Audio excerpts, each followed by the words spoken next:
there, Global Inspiration Nation. How you all doing? How you all doing? Got a little toy right here. I'm gonna play in a little bit.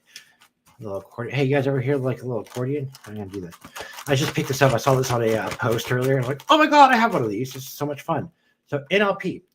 So it's kind of correlates with NLP, right? Because we're gonna like help anchor things within us. We can do it like through like music, sounds, images. Really fun. So I'm reading this book. Let me play a little song first. So I want to see if I can still remember this. Remember that show, The X-Files? Oh,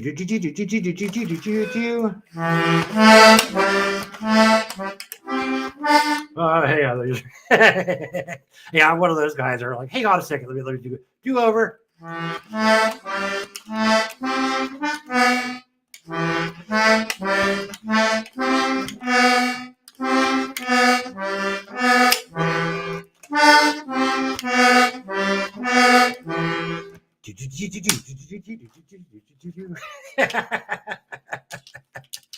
This is fun. I love music and music loves me. I love music, music loves me. All right, let's dive into it. So we're going to talk about the map. What's it called again? Map of reality. Map of reality. So I was listening today at Drum Church over with Toby Christensen's community, and he was talking about the NLP. I guess he's going through like NLP as well. He's going through a framework or a course or a workshop, or he's doing something with NLP. And I'm like, wow, NLP seems to be really popping back into my reality. It's like going like full circle, or we're going into like the continuum of the infinity loop, right? We've spoken about that in previous videos in the past, talking about like how Forrest Knudsen, the former monk of Self-Realization Fellowship, also in the NLP, he talks about that like continuations. We should always be in synchronization. Synchronization should always be coming our way. It goes into the infinity loop. So it goes from, so when we stay into like a right brain, then it'll go back into the left brain, and then it kind of comes back to its higher self, and it'll keep going back into that continuation of the infinity loop, right? Right brain, left brain makes sense of the right brain, higher self, right brain, left brain makes sense of the right brain, higher self. It's really interesting, really fascinating. Now, we're going to go into the reality, the map of reality. I got to keep looking at this. The map of reality, right? And so it talks about like, what is it that you have created around wealth, abundance? You know, do you have a lack? Do you have, and this is something I've learned also. I remember learning at the Millionaire Intensive Training. So this is very interesting. There are like different levels, layers of what we view as money. I think there are like 5 personality traits, if I remember correct. 5. Hello, 5. Hi. And it's like the monk, and there's like abundance, and there's like I don't know. There was like 5 different. If I remember right, I believe there was like 5 different money personality types. And yeah, so it comes down to like, what kind of belief do you have revolving around abundance and money? Do you catch yourself saying the subconscious mind doesn't understand the difference between what you thoughts are and what reality is? So like if you start like saying things that like, you know, money's evil, money's all this stuff, you'll start seeing all this stuff. But when we start to like reprogram ourselves, like people in the wealth community, like what Toby Christensen was talking about earlier today at Drum Church, he had a client that was like speaks about upon the levels of you know, he's like, well, what kind of belief systems do you have around wealthy people? He's like, oh, well, they're really arrogant. They're really, you know, money is evil. They're evil people. And he's like, well, no wonder you're not creating any kind of wealth or abundance within yourself, with like to you. Like, look, like on a subconscious level, you are pushing away abundance. You're pushing away. If you have the belief that, you know, people in the wealth industry are arrogant and evil and all this, you're not going to attract it. So if you start looking at that, that's the reason why you're not attracting that within yourself. That's why you have these money blocks within yourself. And so it was really interesting just to kind of listen to Toby Christensen talk and how he kind of helped his client through that. It's like, wow, it's really interesting.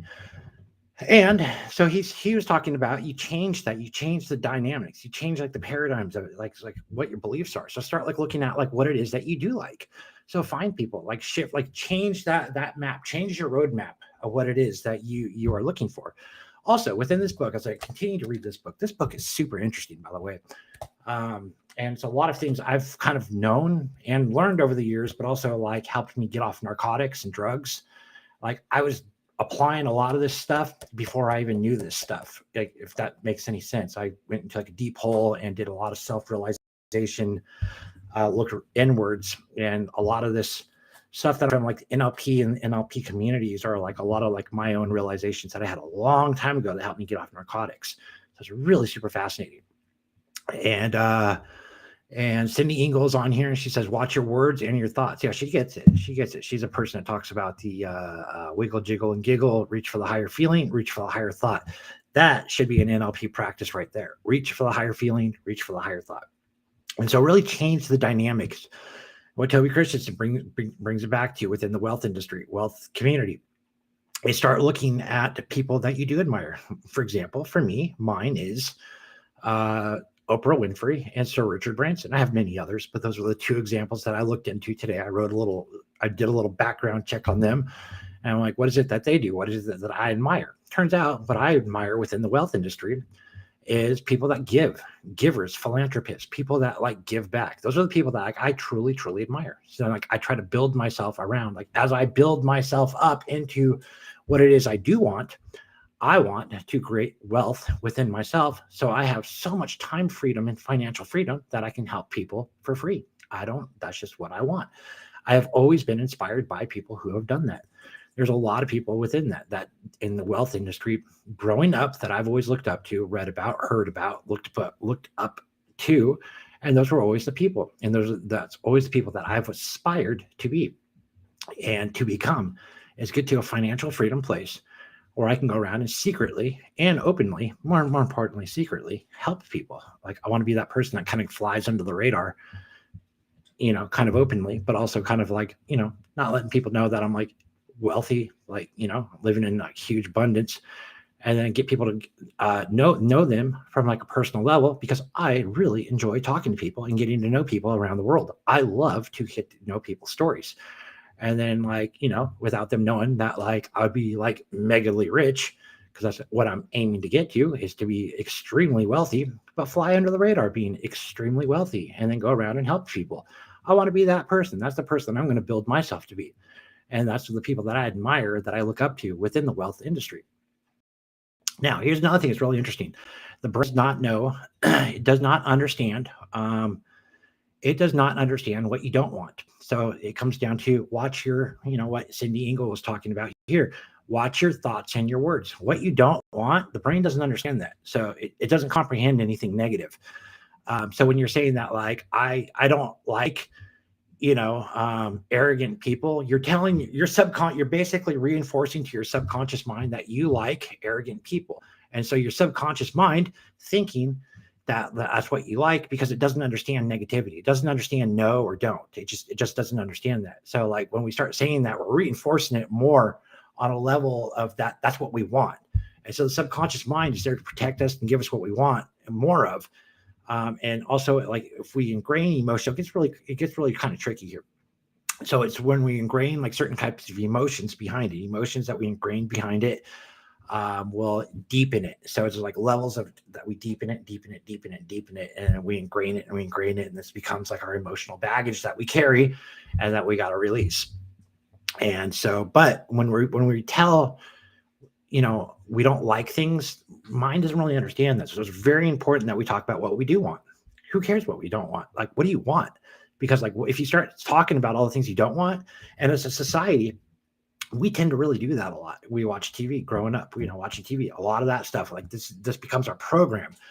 And so we're like watch people and we're like going like, okay, this is how like the world where people complain. So like maybe I should be complaining. I recognized that when I was a child growing up, like watching TV. I kind of recognize it. Like a lot of this stuff just comes from like TV. Like we are shaping our reality based on our TV programs that we watch, especially like watching like my parents, my stepdad, like watching the news and how angry he would get, and like recognizing that like, oh, news isn't good. Like, look at how angry that makes him. He attracts. And then so like within these things, we start attracting the things that we don't want. And it's really frustrating. It's very interesting. It's an interesting realization. So it's very, very important to like come back to what it is that you do want. So start focusing in on what you do want. So within the wealth and abundance, which we all want on some level, we have to like let go and shake these beliefs. So instead of like money is evil, okay, well, great. Well, let's look for like all the good reasons of what it does. Let's find people of like doing amazing things. Like, a pastor that's like doing some amazing things. Like, what would you do?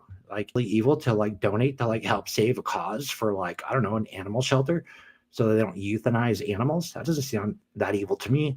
Right. So we find things that we like, and give back. What if you had so much time freedom and financial freedom that you could actually contribute to things that weren't evil? So we reshape the way that we look at things. And so it's really important to like find people that we identify with, that we can be like, that right there is what I want to become with wealth. That is what wealthy should look like for all people. And then we start focusing on that. And I gave great examples of Oprah Winfrey and Sir Richard Branson. If you have any problems with those two, fine. That's okay. Focus on other people. That's great. I've heard people along the way talk about, wow, like this. Great. Find people you do like. Remember, you focusing on this, you're never going to create it. And we live in a world of miracles. We live the mind and the subconscious mind. It's a phenomenal thing. The subconscious mind dictates 95 to 99% of our reality. Okay. So like, if we keep like reinforcing this becomes our reality. And so all we have to do is like, we knock down these beliefs, the original one, and go like a domino effect. And it just all just evaporates. It's interesting. It's really cool. And we can get rid of it. But we have to be willing and receiving to want to receive it. And that's another important thing. I don't know. It's just really interesting. I'm Mr. Michael Adams. This is Keep Inspiration Alive. I'm going to end it here. And that's it for me tonight. I hope everyone has a wonderful Sunday and a beautiful week this coming week. All right. Ladies and gentlemen, boys and gals, have a wonderful evening, a wonderful day, and a wonderful week. And we'll see you next time. And I have a thing in the YouTube descriptions. I'll post down below. I have a clothing line that would help support me to keep me moving forward. Season 1 is better than season none. And I also accept love donations. And that would be very grateful. I'm willing to receive. I'm trying to work on that to receive more. And also give as much value as I can. So there you go. I'm Mr. Michael Adams. This is Keep Inspiration Alive. Till next time. Toodaloo, everybody.